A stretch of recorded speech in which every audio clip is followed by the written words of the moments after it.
Bob Baffert grew up on an Arizona cattle ranch, galloping and grooming quarter horses owned by his father.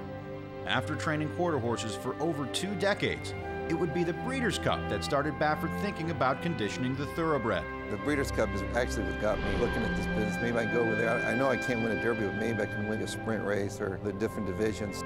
History has proven that Baffert can win the Derby. It's Silver Charm at the 16th pole. Captain Budget is running after Silver Charm. Here's the line, and it is Silver Charm by a nose. 5 years before Silver Charm gave this silver-haired racing icon his first of 3 victories in America's most famous race, Baffert, then in his late 30s, was busy adapting to training the thoroughbred.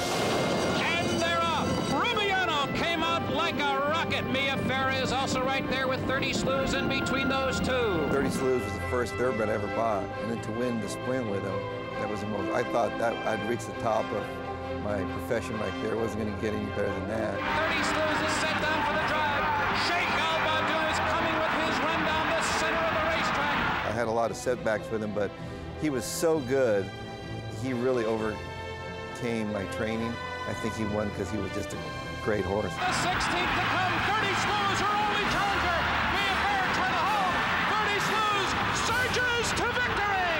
If I would have had 30 Slews now, what I know now, I probably would have won the Breeders' Cup 2 years in a row. 17 years later, Baffert has now won 3 Breeders' Cup sprints. Midnight Loot coming like an express train, and Midnight Loot, a scintillating win in the TVG sprint, gives Garrett Gomez another one.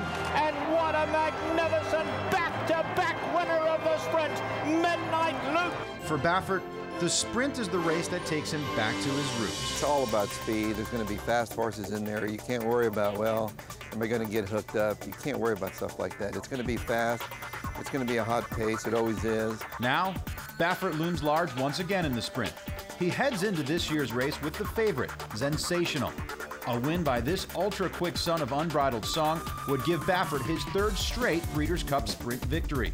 I just think about a horse like Sensational. Do I put him right up there with 30 Slews, Midnight Loot? I mean, they have that extraordinary physical talent. You find it very rare in some horses, so he's just amazing. I love watching him train. Sensational heads into the Breeders' Cup sprint riding a 4-race win streak. Baffert knows he'll need racing luck, but he likes his chances. He needs to break clean, break with the field, and what happens, happens. But, you know, he's really going to get tested, and he's up for it.